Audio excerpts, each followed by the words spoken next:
kind of give us an update. You Sure. played, you didn't Yeah. get as many points as you want, but it sounds like you still played reasonably well. Yeah, we played well. We didn't get any points actually, but we certainly learned some good lessons. Playing Lewis, who again is a NCAA tournament team last year, Indy, who was number 4 at the time, and is now number 5 in the country. So it was a good weekend for us to be exposed to what it's like to play at the highest level. And I think our kids did very, very well in terms of the big picture. But in the moment, we certainly need to learn from our mistakes of mostly attacking transition, like winning the ball, doing the hard bits, and then giving the ball right back to the opposition. You can't do that against good teams. And in our pregame discussions about UIndy, we discussed how opportunistic they were. Many of the goals before they played us came off of opposition mistakes. And so that's exactly what we gave them, while being 3 minutes away from halftime, up a goal. And so those are lessons that hopefully we're taking and going to apply to GLIAC play this Friday. So this being Wednesday, we've already sort of moved on from the weekend. But yeah, the kids continue to progress, and we'll get after it today with the full squad because they've been in recovery since Sunday, and we'll see where they're at physically. And we've got 2 days to prepare for Upper Iowa. Is it too early in the season to make a lot of lineup changes if they're necessary? Well, we're going to get to a point now where we have a much deeper squad. Guys are getting healthy. We're adding players. Our final player is actually getting in tonight.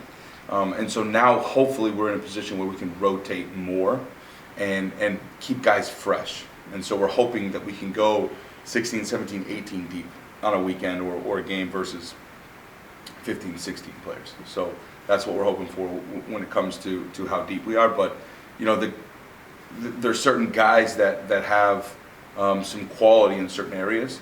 And so we expect a little bit more from those players. We expect there's a little bit more pressure on guys that are asked to come and be creative and score goals and create goals and put those chances in. So we're going to give them the opportunity to do that.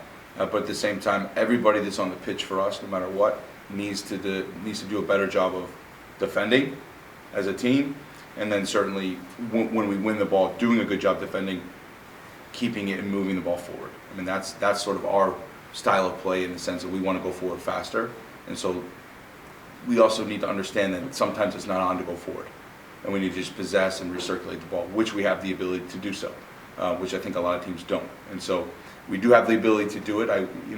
That's the positive side, and so hopefully we take the lessons from last weekend into this weekend and capitalize on our chances, number one, right, which we've created, and then number two, when we win the ball, do a better job of keeping it and doing a better job of controlling 90 minutes of the game versus 60. And I think if you look at both of those games, we controlled large swaths of the play, but you need to put in a full 90 minutes to actually get that win. And so that's what we're looking to do on Friday, and I think the kids are up for it. Are you one of those kind of coaches who may not start a guy because he comes off the bench better?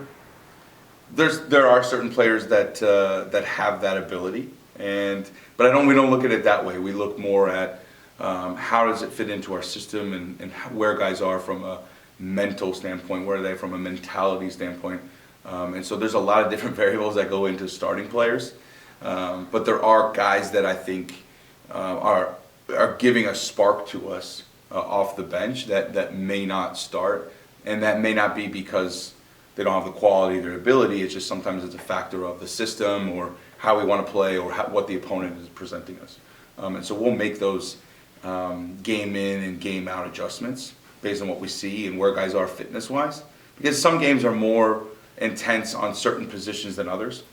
Center mids get a lot of the running load. They kind of run the most. Outside players, wing players run the hardest runs. They make the longest distance, high-intensity runs. So their fitness is sometimes a concern. So, and soccer players, we pick up knocks all season long. The guys play through and they're really tough. And so sometimes you want to bring guys off the bench and not give them a full 45-minute half because it's going to exacerbate a knock that they got last game. And so, we manage the roster as we go game by game, day by day. And so those things come into play for sure.